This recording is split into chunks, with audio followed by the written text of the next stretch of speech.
कक्षा 8 का part number 3 डिजी भारतम का रिवीजन कर चुके थे। आज हम इसके अभ्यास कार्य का रिवीजन करेंगे। देखिए, अभ्यास कार्य में भी आपको अपना फर्स्ट नंबर अपनी बुक ओपन कीजिए और फर्स्ट अपना प्रश्न निकालिए। अधोलिखिता नाम प्रश्ना नाम उत्तराणी एक पदेन लिखित। अब जो फर्स्ट नंबर का प्रश्न है आपका, उसमें क्या पूछा है? अधोलिखित प्रश्नों के उत्तर आपको एक शब्द में लिखने हैं। फर्स्ट प्रश्न है अपना, कुत्र डिजिटल इंडिया तस्य चर्चा भवति। कहाँ डिजिटल इंडिया इसकी चर्चा होती है? कहाँ होती है? संपूर्ण विश्व। संपूर्ण विश्व में डिजिटल इंडिया की चर्चा होती है। सेकंड प्रश्न है अपना, केन से मानवस्य आवश्यकता परिवर्तते।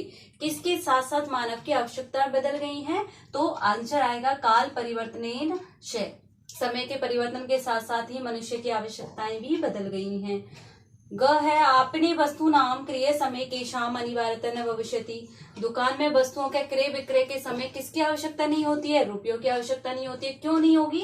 क्योंकि हम फोन से पे कर सकते हैं, इंटरनेट के माध्यम से ही फोन की सुविधा उपलब्ध हो गई है और हम फोन से ही कोई भी सामान खरीदने का उसका बिल पे कर सकते हैं। कस्मिन उद्योगो वृक्षा उपयोजनते। किस उद्योग में वृक्ष उपयोग किए जाते हैं? तो किसमें? कर्गदो उद्योगे।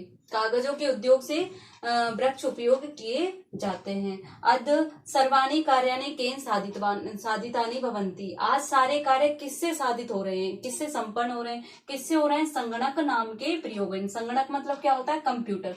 कंप्यूटर नामक यंत्र से आज सारे कार्य क्या हो रहे हैं? संपन्न हो रहे हैं। नेक्स्ट प्रश्न देखिए आपका, अधोलिखितान प्रश्ना नाम पूर्ण वाक्य उत्तर दे। देखिए, निम्नलिखित प्रश्नों के उत्तर आपको पूरे वाक्य में लिखना है। यहाँ तो उत्तर दिए थे आपने एक शब्द में और अब आपको उत्तर दे रहे हैं पूर्ण वाक्य में। किसमें? पूर्ण वाक्य में। आपको मैं ये चैप्टर करवा चुकी हूँ, हम रिवीजन कर रहे हैं, तो आप अपनी बुक में जो भी आंसर आपने लिखे हैं उनको रिवीजन करें। प्राचीन काले विद्या कथम ग्रहते। इसमें प्राचीन काल में विद्या कैसे ग्रहण की जाती थी?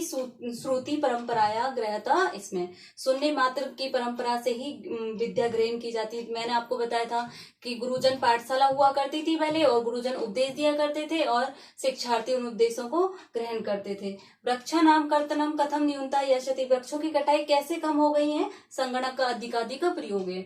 जब कंप्यूटर का अत्यधिक प्रयोग किया जाने लगेगा तो वृक्षों की उपयोगिता अपने आप कम हो जाएगी, क्योंकि कागजों की उपयोगिता कम हो जाएगी। सारे कार्य किससे संपन्न होंगे? कंप्यूटर से। तो वृक्षों को भी कम काटे जाने लगेगा। अब देखिए, चिकित्सालय कस्य आवश्यकता अध न भूयते। चिकित्सालय में आज किसकी आवश्यकता नहीं अनुभव की जाती? तो बताइए, अध रुपये का नाम।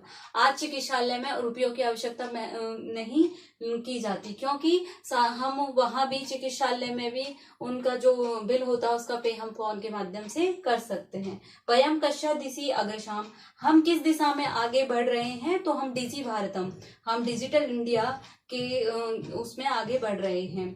वस्त्र पुटके के साम आवश्यकता न भविष्यति। अब देखिए, वस्त्र पुटके मतलब क्या होता है? वस्त्र पुटके मतलब होता है आपका जेब। क्या होता है? जेब या पॉकेट। क्या होता है? जेब। आज जेब में भी किसकी आवश्यकता नहीं हो रही है? रुपये का नाम पैसों की आवश्यकता नहीं हो रही है। रेखांकित पदान अधिकृत प्रश्न निर्माण कुरुत। रेखांकित पदों के आधार पर प्रश्नों का निर्माण करना है। जैसे आपका लेखनम है, तो लेखनम में भी हम किम की द्वितीय विभक्ति लगाएंगे तो क्या आएगा यहाँ पे? किम। क्या आएगा? किम। किम लगाओगे, वाक्य वैसे उतारोगे, प्रश्नवाचक चिन्ह। देखिए, भोजपत्रो ऊपरी लेखनम आवरब्ध। भोजन पर लेखन आरंभ किया, तो हमको किम लगा के प्रश्नवाचक चिन्ह वाक्य बनाना है। तो क्या आंसर बनाओगे इसका प्रश्न? भोजपत्रो ऊपरी किम आरब्धम। तो आप पीछे क्या लगाओगे? प्रश्नवाचक चिन्ह। नेक्स्ट देखिए, लेखनार्थम कागदस्य आवश्यकता अनुभवती न भविष्यति। लिखने के लिए कागज की आवश्यकता भी अनुभव नहीं होगी, तो हमको क्या करना है? कर्गदस्य, ग्रामस्य, षष्ठी विभक्ति है, एक वचन है तो कस्य। तो आंसर क्या है यहाँ पर? क्या प्रश्न बनेगा? कस्य आवश्यकता अनुभवती न भविष्यति, तो प्रश्नवाचक चिन्ह। विश्राम गृहेषु कक्षम सुनिश्चितम भवति। विश्राम गृह में कमरा सुनिश्चित करना हो तो केसु, किन में। क्या आएगा? किन में। अब तो यहाँ पर क्या लगाओगे आप? केशु कक्षम सुनिश्चितम भवेत, प्रश्नवाचक चिन्ह। सर्वाणी पत्राणि चल दूरभाष यंत्रेण सुरक्षितानि भवन्ति। सभी पत्र टिकट मोबाइल में सुरक्षित होते हैं, तो यहाँ पर क्या आएगा? उपचार इसमें, तो इसमें आएगा कश्मीर। चल दूरभाष यंत्रेण की जगह क्या आएगा? कश्मीर। अब देखिए, लास्ट है इसका, वयम उपचारार्थम चिकित्सालय गच्छामि। हम उपचार के लिए चिकित्सालय जाते हैं, तो किमर्थम। क्या आएगा यहाँ पर? किमर्थम। 4th नंबर का प्रश्न है आपका उदाहरण अनुश्रुत विशेषण विशेष्य मेलनम कुरुत। उदाहरण का आपको क्या करना है, विशेषण विशेष्य का मेल, विशेषण दिए हुए हैं, विशेष्य उसका उचित मेल करना है। मौखिकम का ज्ञानम आएगा, मनोगता का काले, टंकिता का क्या होगा, देखिए मनोगता का सॉरी कार्याणी, टंकिता का काले और महान का आपका उपकार और मुद्रा विहीन विनिमय। ठीक है, अब है 5th नंबर का प्रश्न आपका संधि करनी है। पदस्य से की क्या होगी, जैसे यहाँ पर दिया है आपका पदस्य से, क्या दिया है, पदस्य धन अश्य, तो इसका जब आप संयुक्त करोगे, संधि करोगे तो क्या बनेगा, पदाश्य, क्या बनेगा, पदस्य। इस तरीके से दीर्घ संधि हो जाएगी इसमें।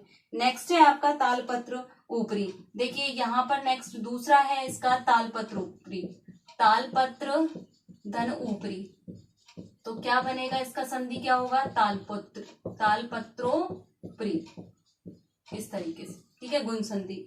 नेक्स्ट है आपका चादिष्ट, तो क्या इसका चादिष्ट का क्या बनेगा, चादिष्ट संधि। ठीक है, दीर्घ संधि। नेक्स्ट है आपका कर्गदो उपयोग है, इसका भी कर्गद धन उद्योग है, ए धन ओ आ रहा है, तो क्या बनेगा, कर्गदो उद्योगे, क्या बनेगा प्यारे बच्चों, कर्गदो उद्योगे, कागज का उद्योग। नेक्स्ट है क्रियार्थम, तो किसका, इसका संधि क्या होगा, क्रियार्थम, क्या होगा, क्रियार्थम। इसका नेक्स्ट है इति धन अनयो, तो इसका क्या होगा, इसमें यन संधि है, इत्यनो संधि आपको आती है अच्छे से, इत्यनो। ठीक है, उपचारार्थम, इसका क्या होगा, उपचार धन अर्थम, तो उपचारार्थम, क्या बनेगा, उपचारार्थम। ठीक है, अब देखिए नेक्स्ट आपका प्रश्न है उदाहरण अनुश्रुत्य अधोलिखितेन पदेन लघु वाक्य निर्माण करूँ। आपको छोटे छोटे वाक्य का निर्माण करना है, इनसे आवश्यकता है जैसे सामग्री आप अपनी बुक में देख के कर सकते हो। नेक्स्ट प्रश्न देखिए, नेक्स्ट है आपका उदाहरण अनुसारम कोष्टक प्रदेशु पदेशु चतुर्थी प्रयुज्य रिक्त स्थान पूरित है। अब आपको इसमें चतुर्थी विभक्ति लगानी है, एक दे रखा है आपको, बिक चुका है। ऐसे ही आपको छात्रा, निर्धना, लताएं, सुराशाय, अध्यापक, इस तरीके से आपको चतुर्थी विभक्ति प्रयुक्त करके फिल इन द ब्लैंक्स भरने। अब देखिए, अब आपको करना क्या है, एग्जाम के लिए आपको जो भी 1st नंबर का प्रश्न है आपको एक शब्द में उत्तर दीजिए, उनको अच्छे से याद करना है, या फिर आपके ये जो संधि युक्त करके लिखना है इनको अच्छे से याद करना है, और आपका जो लास्ट का है चतुर्थी विभक्ति वाला वो प्रश्न याद करना। और आपको वर्क में, होमवर्क में आपको करना है प्रश्न नंबर 1 और प्रश्न नंबर 2। ठीक है, अपनी कॉपी में दोहरान कार्य में करना है। ठीक है प्यारे बच्चों, थैंक यू।